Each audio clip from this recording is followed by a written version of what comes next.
म्हणून जगद्गुरु संत तुकोबाराय काय म्हणतात की ज्या सुखाची अपेक्षा तुम्ही करता ना तो सुख नाशवंत आहे का? कारण हा संसारच नाशवंत आहे, हा संसारच नाशवंत आहे. आणि म्हणून ह्या पंचतत्वापासून बनलेला देह हा सुद्धा जोपर्यंत आपल्याला दिसतो ना उभा तोपर्यंत याची शोभा आहे, परंतु हा देह सुद्धा नाशवंत आहे. कारण ह्या देहावर शासन त्या एम राजाचा, ह्या देहावर सत्ता त्या एम राजाची आहे. आणि म्हणून ज्याप्रमाणे आपण घराचं बांधकाम करतो, विटांची जोडणी करतो, तीन वस्तूंचं मिश्रण करून आपण त्याची जोडणी करतो, गारा बनवतो, सिमेंट, वाळू आणि पाणी यांचं तीन वस्तूंचं मिश्रण करून आपण त्या घराची बांधकाम करतो. त्याप्रमाणे आमच्या पंचतत्वापासून बनलेला देह हा तीन गुणांचा मिश्रण आहे. ते तीन गुण रजोगुण, तमोगुण आणि सत्वगुण. आणि म्हणून जगद्गुरु संत तुकोबाराय ह्या देहाला पतंग म्हणतात, तर संत कबीरदास ह्या देहाला बंगला म्हणतात.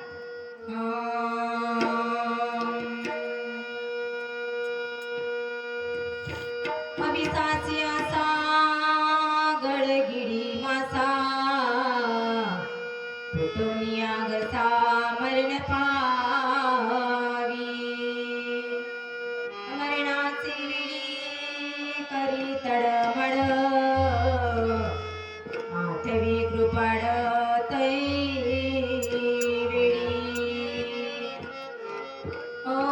विसाची आसा गडगिडी मासा फुटोनिया गसा मरण पावी अविसाची आसा गडगिडी मासा फुटोनिया गसा मरण पावी. अविसाची आसा गडगिडी मासा फुटोनिया गसा मरण पावी.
जोपर्यंत मासा हा पाण्यात असतो किती सुखाने आनंदाने प्रवास करत असतो का?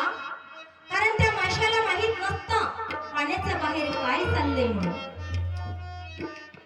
परंतु त्या माशाला पकडण्यासाठी मानवाने एक गड तयार केलेला असतो बाई बाप. आणि मानवाने तयार केलेला गड त्या माशाचा काळ बनतो. मनुष्य तयार केलेला गड पाण्यामध्ये हळूवार असं सोडतो आणि त्या माशाचं लक्ष त्या गडाकडे जातं. तेव्हा तो मासा त्या गडाकडे आकर्षित व्हायला लागतो. कशामुळे?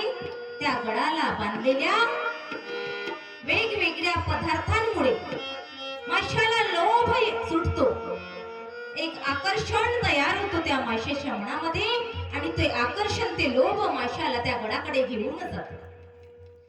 मासा ज्याप्रमाणे हा गडामध्ये गिळतो, माशाचा कंठ फुटून जातं. मासा ओरडायला लागतो, मला वाचवा, मला वाचवा, मला वाचवा. परंतु माशाला वाचवण्यासाठी मात्र कुणीच जात नसतात मायबा.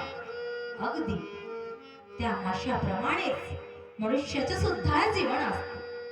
ह्या मनुष्याला सुद्धा माहित नसतं की संसाराच्या बाहेर काय चाललंय, संसाराच्या बाहेर खरं काय, खोटं काय, चांगलं काय, वाईट काय, नीती काय, अनिती काय, आम्हाला काही कळतच नाही का? कारण या संसारामध्ये आम्ही एवढी व्यस्त होऊन गेलो, या संसारामध्ये आम्ही एवढी गुरफटून गेलो की हा संसार आम्हाला सोडताच येत नाही, सुटवतच नाही. अरे परंतु ज्या संसारावर आम्ही एवढं प्रेम करतो ना, हा संसार नाश म्हणतात का? कारण या संसारामध्ये पश्चातापच पश्चाताप, परंतु परमार्थामध्ये मात्र प्रसाद आहे. आणि जेव्हा आम्हाला प्रपंचामध्ये प्रतिकूल परिस्थिती जाणवते मायबाप, जेव्हा आमच्यावर वाईट प्रसंग घडतात, आमच्या जीवनामध्ये दुःख येते, तेव्हा आमचं लक्ष कुठे त्या परमार्थाकडे जातं. तोपर्यंत आमचं लक्ष त्या भगवंताकडे, त्या परमार्थाकडे जात नाही. एवढे आम्ही या संसारामध्ये व्यस्त होऊन गेलो आहोत. आणि म्हणून जगत गुरु संत तुकोबरे काय म्हणतात, संसाराच्या पायी देव आठवत नाही, आठवत नाही देव, आठवत नाही. संसाराच्या पायी देव आठवत नाही, आठवत नाही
देव, आठवत नाही.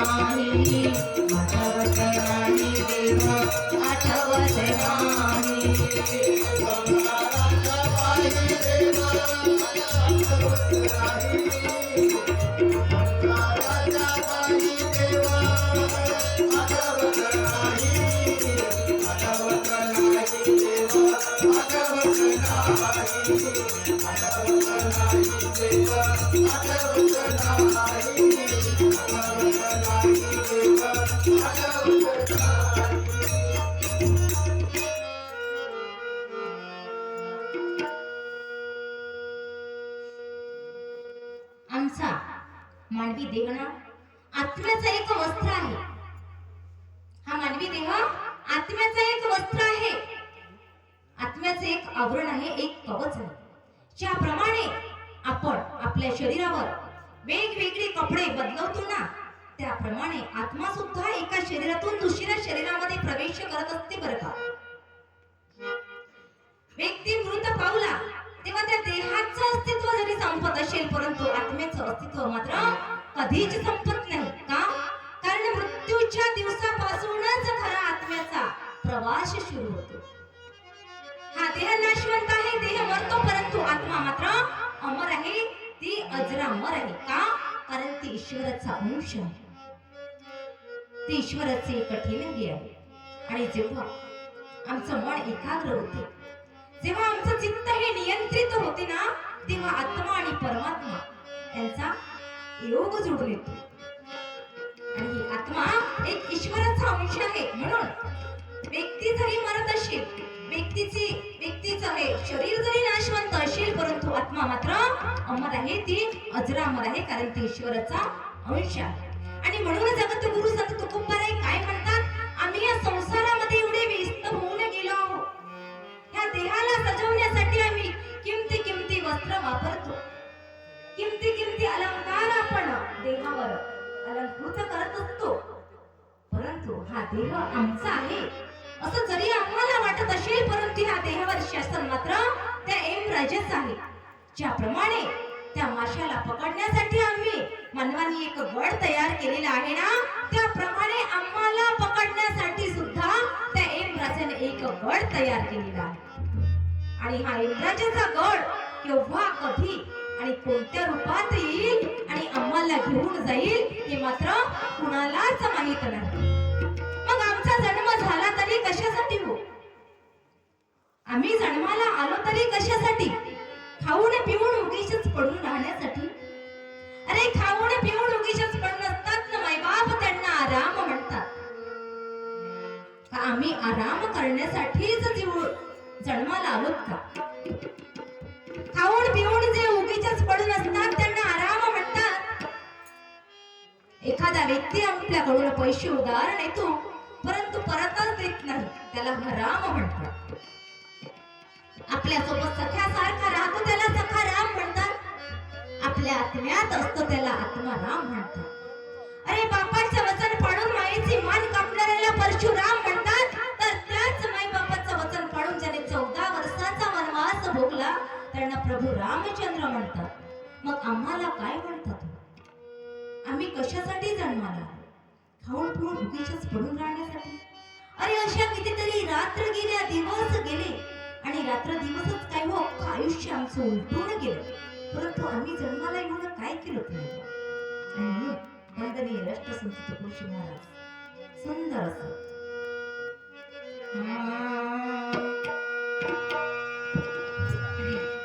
क्या किया क्या किया क्या किया रे,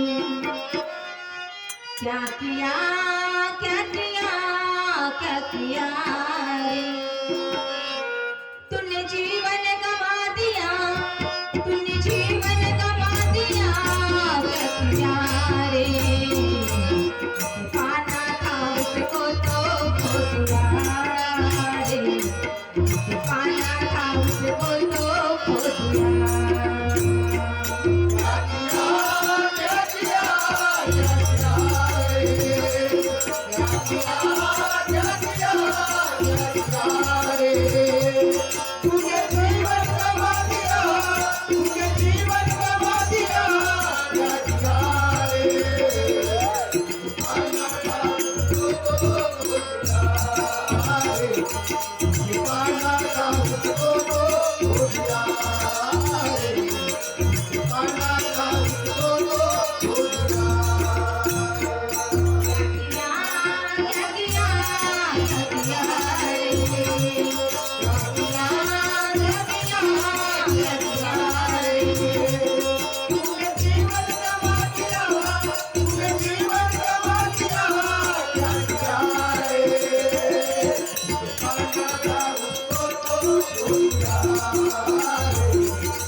या ठिकाणी कीर्तन रूपी सेवेचं आयोजन केलेलं आहे.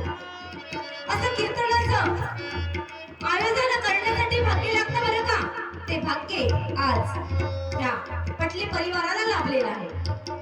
आणि म्हणून पवित्र आहे हा गुढ, पवित्र आहे हा गुढ, ज्या गुढामध्ये असे हरीचे दास जन्माला येतात.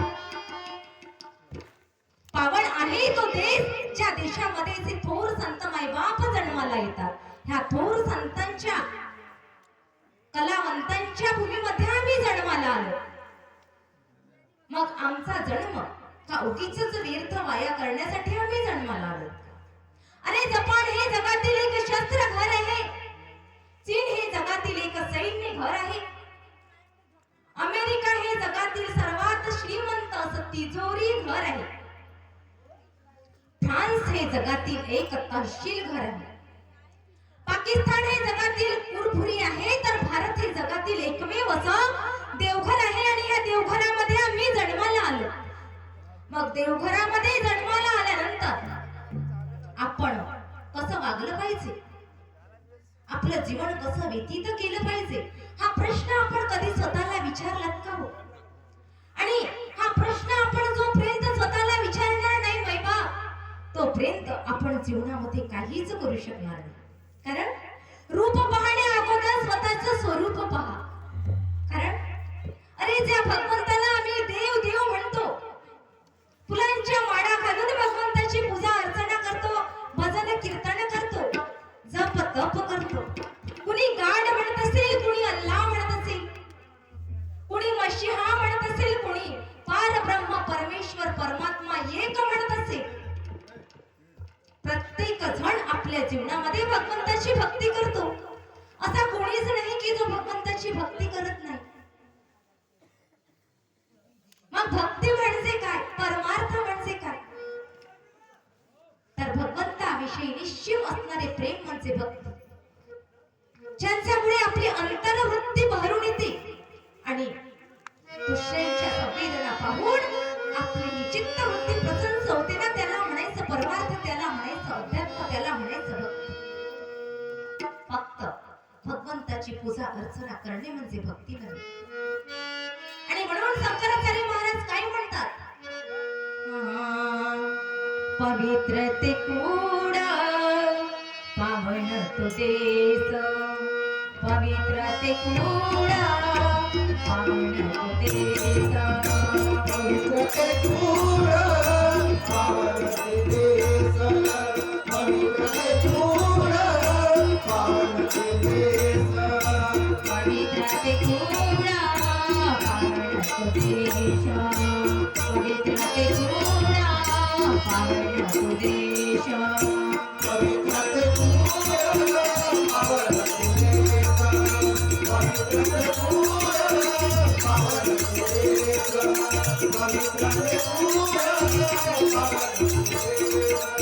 अरे ते हरिचे दास जन्म घेती, ते हरिचे दास जन्म घेती, हरिचे दास जन्म घेती, हरिचे दास जन्म घेती, बोला पवित्र जननी सुतार्थ, पवित्र ते कूड पावन तो देश,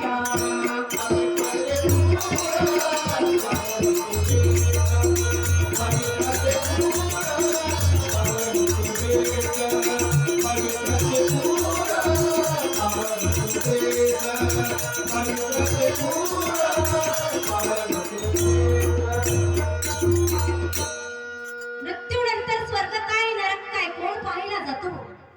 अरे हसत हसत जीवन व्यतीत करणे हेच तर खरं स्वर्ग आहे हो. आणि तडफडत तडफडत जीवन जगणं हेच तर नरक आहे. अरे स्वर्गवासी यशवंतजी पटले यांचे सुपुत्र आज या ठिकाणी त्यांच्या ह्या तेरवी प्रीत्यर्थ नाम संकीर्तनाचा कार्यक्रमाचं आयोजन केलेलं आहे. की त्या बापासाठी काही कमी स्वर्ग आहे का? हेच तर त्या बापासाठी स्वर्ग आहे. यापेक्षा दुसरं स्वर्ग काय असू शकतं? आणि म्हणून आम्ही या पवित्र पावन देशामध्ये जन्माला आपला जीवन व्यर्थ होऊ देणारा नाही. कारण आम्ही थोर संतांच्या पवित्र भूमीमध्ये जन्माला आलो आणि ते भाग्य ते पुण्य आम्हाला लाभले. आणि म्हणून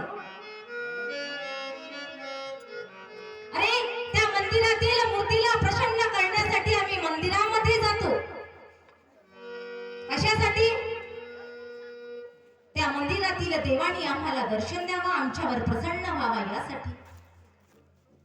परंतु विधात्याने न मागता दिलेले वरदान म्हणजे आमचे आई आणि बाप यांना आम्ही का विसरून जातो? यांना आम्ही का विसरून जातो?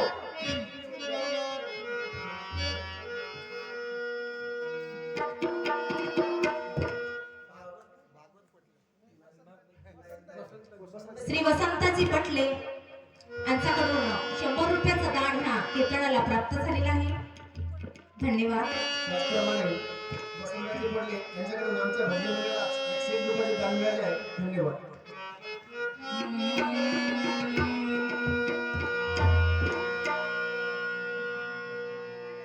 परंतु हे कलियुग आहे माय बाप. या कलियुगामध्ये देव काय, दानव काय, खरं काय, खोटं काय, नीती काय, अनीती काय आम्हाला काही कळतच नाही. आपण या कलियुगामध्ये जीवन जगतो आणि आजचा कलियुग हा कालच्या त्या कुरुक्षेत्राचे युद्धभूमीपेक्षा काही कमी नाही हो. ती कालची कुरुक्षेत्राची युद्धभूमी होती, परंतु हा आजचा कलियुग आहे आणि आजचा कलियुग हा कालच्या कुरुक्षेत्रापेक्षा काही कमी नाही. आणि म्हणून विधात्याने न मागता दिलेले वरदान म्हणजे आई आणि बाप यांना आम्ही का विसरून जातो? आणि म्हणून त्या मंदिरातील मूर्तीला जल अर्पण नाही केलं तरी चालेल, परंतु एक ग्लास पाणी जरी आपल्या म्हाताऱ्या आई वडिलांना प्यायला दिलं ना तरी ते खरी ईश्वर सेवा ठरेल. अरे भगवंताच्या समोर असलेला दिवा आपण तेला तुपाने नाही जाळला तरी चालेल. भगवंत कधीच म्हणत नाही की माझ्या समोर असलेला दिवा आपण तेला तुपाने जाळावा, कधीच म्हणत नाही. कारण भगवंत फक्त आणि फक्त भावाचा भुकेला असतो. भगवंताला फक्त भाव पाहिजे. अरे आम्ही तीर्थयात्रेला नाही गेलो तरी चालेल हो, आम्ही चारोधाम यात्रा नाही केलो तरी चालेल, परंतु वृद्धापकाळात फक्त आणि फक्त काठीचा आधार जरी आपल्या माता पित्याला दिला ना तरी ती खरी ईश्वर सेवा ठरेल. यापेक्षा वेगळी श्रेष्ठ भक्ती असू शकत नाही. आणि म्हणून जगद्गुरु संत तुकोबाराय काय म्हणतात? अरे या संसारामध्ये आम्ही एवढे गुरफटलेले आहोत, हा संसार आम्हाला एवढा सुखाचा वाटत असेल, हा संसार आम्हाला गोड वाटत असेल, परंतु ज्या संसारामध्ये हरीचं नाव नाही ना तो संसार व्यर्थ आहे, तो संसार खोटा आहे, तो संसार उगाच आहे. म्हणून हरी मुखे म्हणा, हरी मुखे म्हणा, पुण्याची गणना कोण करी. हरी मुखे म्हणा, हरी मुखे म्हणा, पुण्याची गणना कोण करी.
जीवन जगत असताना आपल्या हातात कितीतरी असे कळत नकळत लहान मोठे पाप घडून जातात. आणि या पापाचं प्रायश्चित्त करण्यासाठी आपण भगवंताच्या दरबारात क्षणभर जरी उभं असलो आणि पश्चाताप व्यक्त केला की भगवंता माझ्या हाताने जे काही झालं ते मला माफ कर, परंतु ह्यानंतर सुद्धा मी असं करणार नाही. एवढा जरी पश्चाताप आपण भगवंताच्या समोर राहून उभं केलं ना तरी तेवढे आमचे पाप जळून जातात, आम्हाला मुक्ती प्राप्त होतात. चार मुक्ती प्राप्त होतात. त्या मुक्ती सलोकता समीपता स्वरूपतानी स्थायित्वता.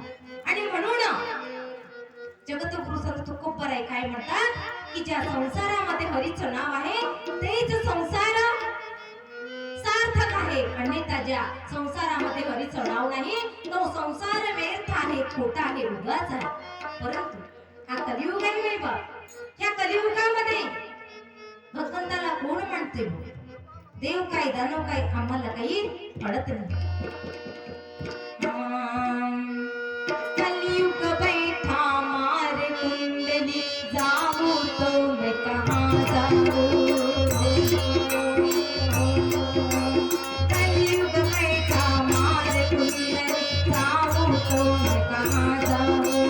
अब हर घर में रावण बैठा राम कहाँ से लाऊं.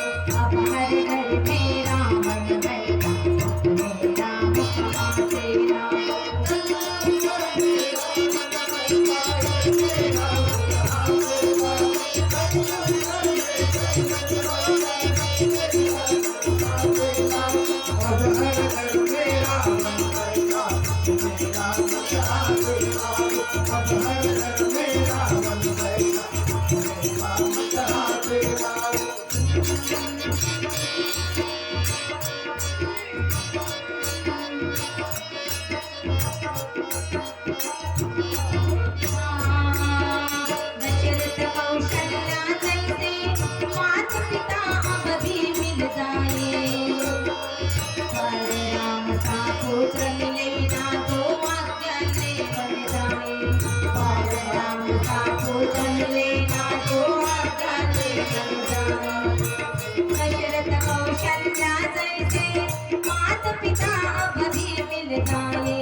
नवयुवक पवन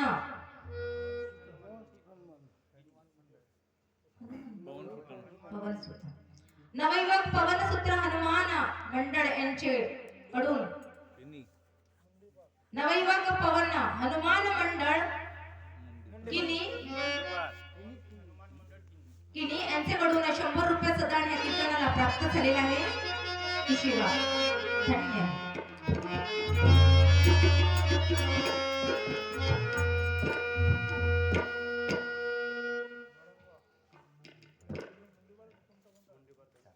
तर हा कलियुग आहे मेवा. ह्या कलियुगामध्ये खरं काय खोटं काय सत्य काय असत्य काय नीती काय अनिती काय काही आम्हाला कळत नाही. अरे जमाना कल भी खराब था, जमाना कल भी खराब था, जमाना आज भी खराब है. द्रौपदी का चीर हरण करने वालों को भूल गए हैं हम लोग, लेकिन जिसने सीता माता को कभी हाथ भी नहीं लगाया था उस रावण को आज भी जला रहे हैं हम. बरोबर की नाही? ज्याने सीता मातेला स्पर्श सुद्धा केला नव्हता त्याचा आम्ही परंतु ज्या दुर्योधनाने माता द्रौपदीचा वस्त्रहरण केलं होतं त्यांना आम्ही विसरून गेलो. आणि म्हणून त्या त्रेतायुगामध्ये फक्त एकाच रावण होता. त्या रावणाचा वध करण्यासाठी फक्त एकाच रावणाला जन्म घ्यावा लागला होता. परंतु आज प्रत्येक घरामध्ये, प्रत्येक समाजामध्ये, प्रत्येक गावामध्ये सर्व रावण बसलेले आहेत.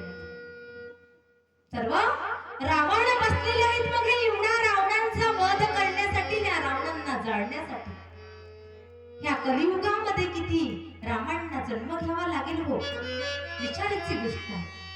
त्या एका रावणाला मारण्यासाठी फक्त एक राम काफी होता. परंतु हे एवढ्या रावणांना मारण्यासाठी किती रावणांना जन्म घ्यावा लागेल. मग हा रावण कोण आहे? हा रावण कोण आहे?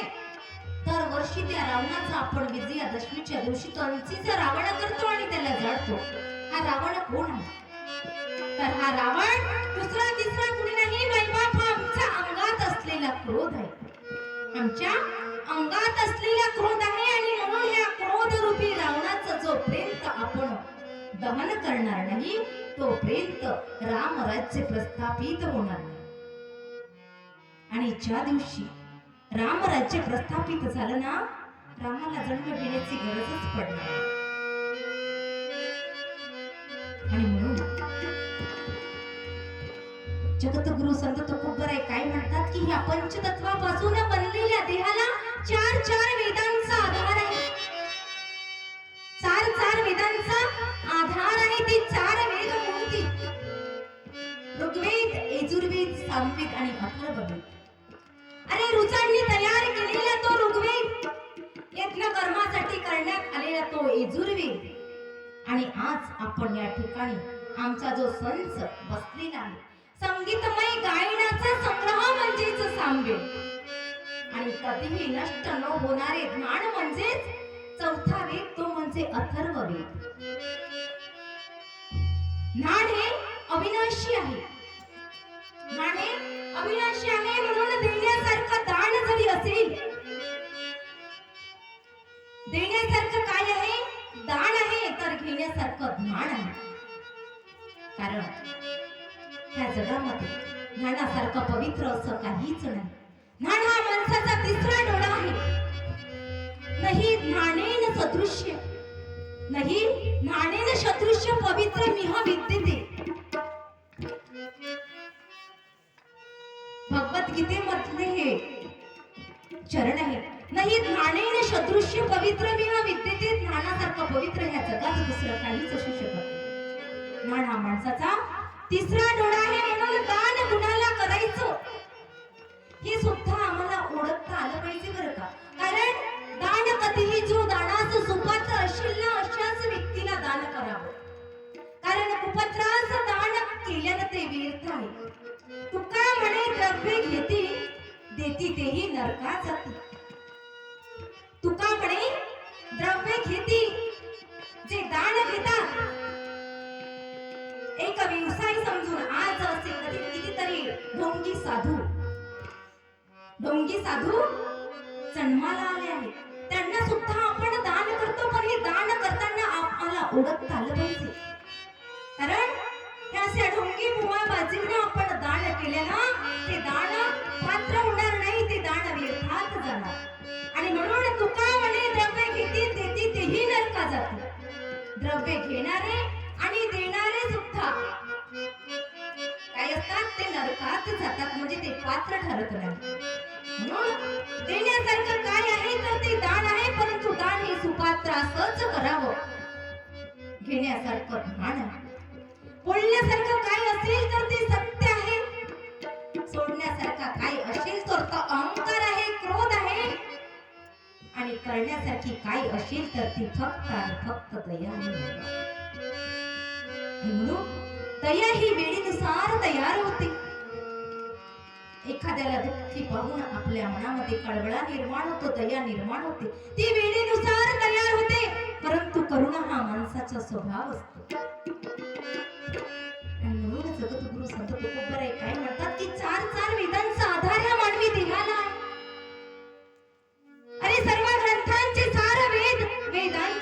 उपनिषद, उपनिषदांचे सार भगवत गीता, भगवत गीतेचा सार भगवंताची शरणागती, हा गीतेचा सार नव्हे तर आमच्या जीवनाचा सार आहे बघ. म्हणून ते वेद नव्हे, ती 6 शास्त्रे शास्त्र नव्हे, हे आमच्या जीवनाचं सत्य आहे, हे आमच्या जीवनाचं सत्य आहे. तत्पूर्वी हेमराजजी रांगाले मुक्काम पोट जांभळी यांच्याकडून 50 रुपयाचं दान ह्या कीर्तनाला प्राप्त झालेलं आहे. तसेच विजयजी गटरे मुक्काम हुंडीपार यांच्याकडून सुद्धा 50 रुपयाचं दान ह्या सेवेला प्राप्त झालेलं आहे. तसेच तुकारामजी गोपचे मुक्काम डब्बा यांच्याकडून सुद्धा 50 रुपयाचं दान या कीर्तनाला प्राप्त झालेलं आहे. तसेच प्रकाश भौराणे मासलमेडा यांच्याकडून 51 रुपयाचं दान ह्या कीर्तनाला प्राप्त झालेलं आहे. कीर्तन रूपी सेवा खूप खूप धन्य आहे.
परंतु विधात्याने न मागता दिलेले वरदान म्हणजे आमचे आई आणि बाप यांना मी का विसरून जातो. अरे तराजून तोलता येणार नाही असं माता पितेचं प्रेम आमच्यावरती असतं हो. आई ही काय असते? आई ही ममतेचा माहेर असते, दयेचा सागर असते. तर आमचा बाप हा वेदनांचा धनी असतो. आज ही दौलत, आज हा घर कुणामुळे? त्या आमच्या जन्मदात्या बापामुळे.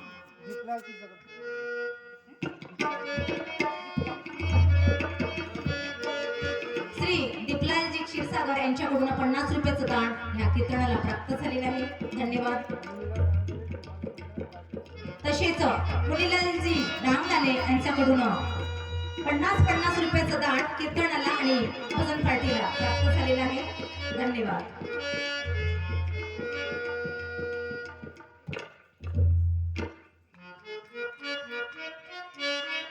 बाप हा कोण असतो नाही बाप? अरे बाप म्हणजे आमचं जगण्याचं माप. बाप म्हणजे आमच्या पाठीवरची थाप हो. बाप जरी आमच्याशी कितीही कठोर वागला ना तरी त्याची माया अमाप. अरे आईचं लेकरू जर आईचा मुलगा जर आईकडे धावत धावत रडत रडत येत असेल तर आई त्याला जवळ घेत. काही झालं बाळा म्हणून त्याच्या डोक्यावरून वात्सल्याचा हात फिरवणारी ती आई असते. परंतु आमचा बाप हा वेदनांचा धनी असतो. अरे आईला धाई धाई रडता येतं, बापाला रडता येत नाही. कारण बाप हा नरणाप्रमाणे कठीण असतो नाही बाप. दिसायला आमचा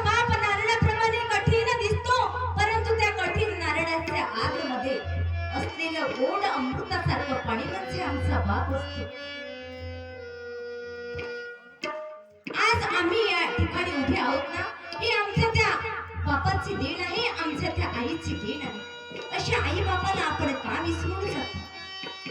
अरे आई ही कवितेसारखी असते, आईला लवकर वाचता येतं. कारण कविता ही लवकर वाचता येतं, म्हणून आईला लवकर ओळखता येतं. परंतु आमचा बाप हा कादंबरी सारखा असतो. एका कथेप्रमाणे आमचा बाप असतो. जी कादंबरी, जी कथा लवकर वाचून होत नाही, तो म्हणजे आमचा बाप असतो. अशा बापाला आपण का विसरावं? आणि म्हणून त्या मातीच्या मूर्तीला प्रसन्न करण्या अगोदर आपल्या जन्मदात्या मात्या पित्यांना जरी आपण मानानं, सन्मानानं जरी मान दिला ना, तरी आमचे कितीतरी कालकंठ दूर होते, आम्हाला पुण्य लाभले. जे का रंजले गांजले, जैसी म्हणे जो आपुले, तोची साधू ओळखावा, देवते तेची जाणावा. अरे प्रसन्न करायचं असेल तर आपल्या जन्मदात्या माता पित्याला करा, त्या रंजल्या गांजल्यांची सेवा करा. कारण खरी रंजल्या गांजल्यांची सेवा हीच ईश्वर सेवा. यापेक्षा वेगळी सेवा काय असू शकतो? म्हणून आई ही काय असते? आई ही ममतेचा माहेर असते. आमचा बाप हा दयेचा सागर असतो, तो वेदनांचा धनी असतो.